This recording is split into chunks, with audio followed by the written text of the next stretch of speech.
Welcome back to my series where I take you to different party spots in Paris. I'm dressed really casual today because this is how I was dressed on the night that I went out. But the place that I'm showing you today is the place to dress up if you are the type to dress up. This place is so cute. And I've seen it bump around on TikTok a few times and I was like, I don't know, it seems kind of annoying, I don't want to go. And the reason that I went is because Will told me about it, and one of these DJs that he really likes, this American DJ, Nicky Nair, was going to be playing. And for Will to say, okay, let's go to this spot, I was like, it can't be that bad. And it's on a Thursday. Because there are some places in Paris I've been to where they are just horrible, absolutely horrible on the weekend. Like, they just make you be like, why did I come out?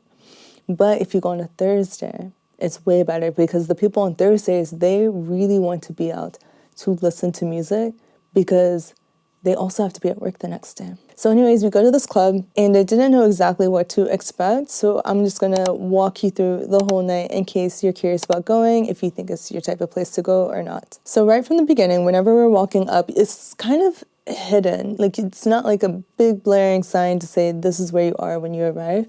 And Will loves to wander around and just find things, right? Like, that's his direction sometimes. So he's wandering around. We're almost there. I'm looking at the map and I'm like, it's over here. Come here. There's this security guy outside. He looks me up and down and he's like asking if I knew where I was and then asked me if I was with Will. And so I was like, yeah, I know where I am, in French. I think you need to be speaking French when you show up to this place. And just by the way, his attitude that he had. And I was like, yeah, I'm with him. And I don't know if that helped me or not. Like, I'm not sure, like, with being with a white man, if that would help me, because the security guy was black. But you hear a lot of times from black women that clubs are racist. And I don't know if this club is that type of club or not. I really can't say. So he lets us in at the place where you show your ticket or whatever. It was super easy. Like, they basically didn't care that we were there. No one searched me because I didn't have a bag, which is the best way to go, honestly, because men are not allowed to search you unless it's just your bag. So you can just walk in with whatever. So if you have pockets, then you're great. So we're walking down this beautiful staircase to go underground. It honestly kind of feels like a museum a bit. When you first arrive, you basically have to pass by the coat check. Will stops me and he's like, oh, take your coat. And I was like, oh, no, I'll just keep it, like, it's fine. And he's like, it's mandatory, obligatoire. So obligatory or mandatory. And I'm like, okay. So I take my coat off and it was like my spring coat. It wasn't a winter coat or anything.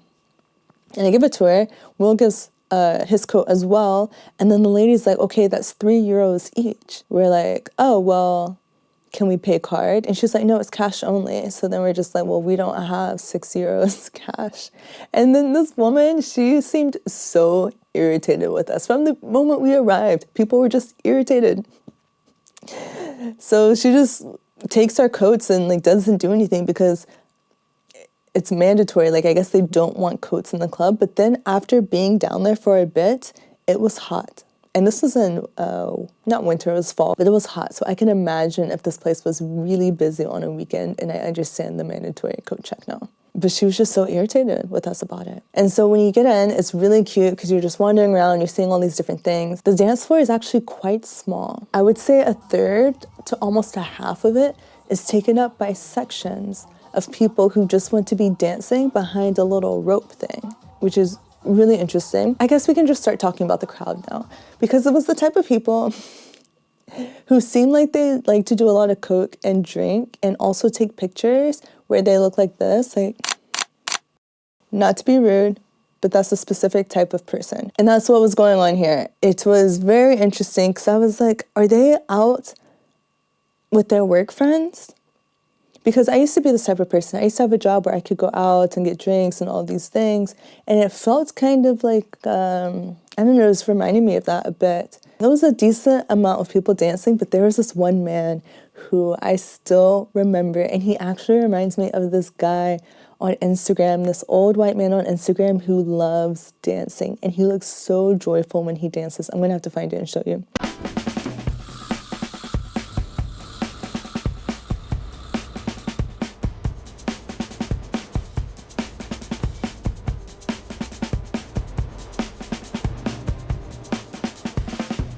But this exact man's replica was here in this club, and he was so nice. He was trying to get me and Will to drink tequila with him, and he was like behind his rope. He was trying to like be with us at the same time because we were on the other side of the rope.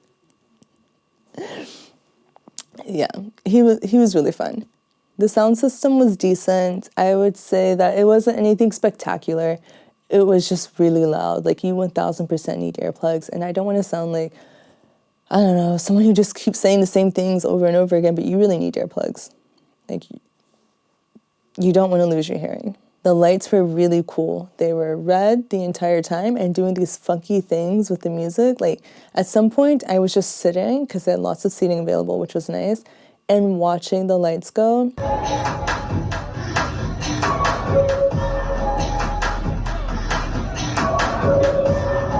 And that was enough for me. I was very tired. It was a Thursday night in the middle of the night, and I was lasting as long as I could.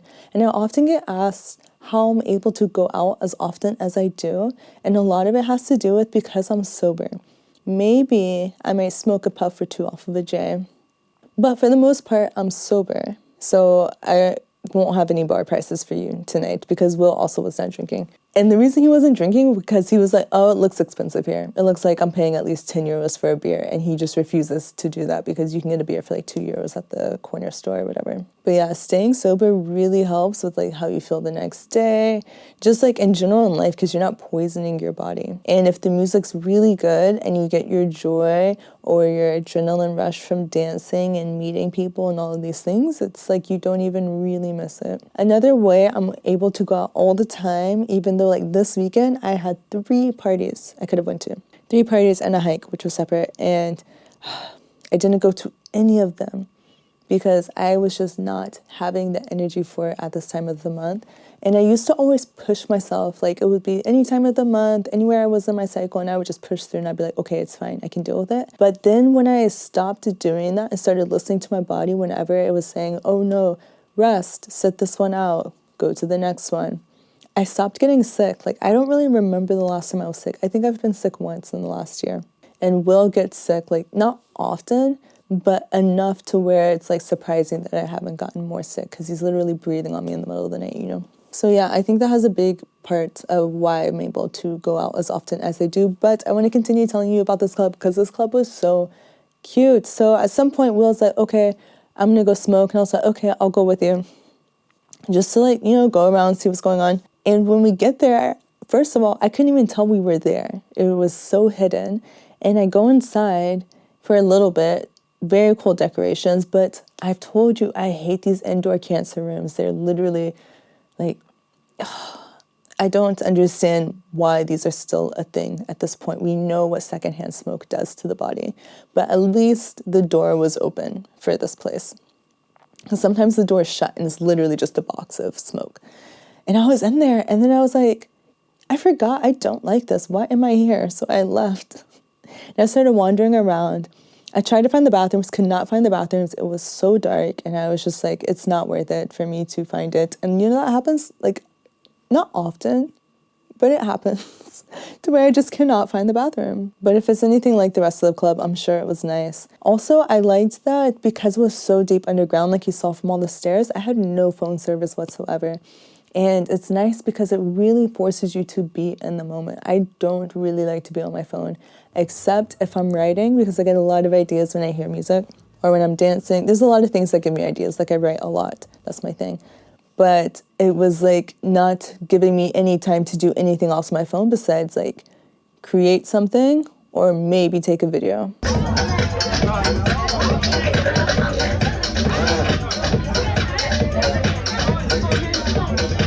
One of my favorite videos, I think, is from Will, and I don't know where it is because I was searching for it, but it was a song that Nicki Nair played that used a mix of French and English, and it was basically him just asking for a cigarette. And I thought it was so funny and so creative, and I was like, someone needs to give this man a fucking cigarette. And I don't remember if anyone gave him a cigarette. So if you're coming to Paris and you're wondering what Silencio Club is like, now you have a bit of an idea. And let me know if you would like for me to tell you what kind of things I say in French, like with the front doorman, because I could do that as well. Or if there's any other clubs that you're interested in. I was going through my videos from last year and I was like, oh my god, there's so many places I went to and took videos to do this series with you guys, and then I just never sat down to do the editing. So I'm gonna get on it. I have lots of more parties planned, so let me know what you're thinking. Make sure you subscribe so you can see when the next videos come out, and I'll see you in the next video.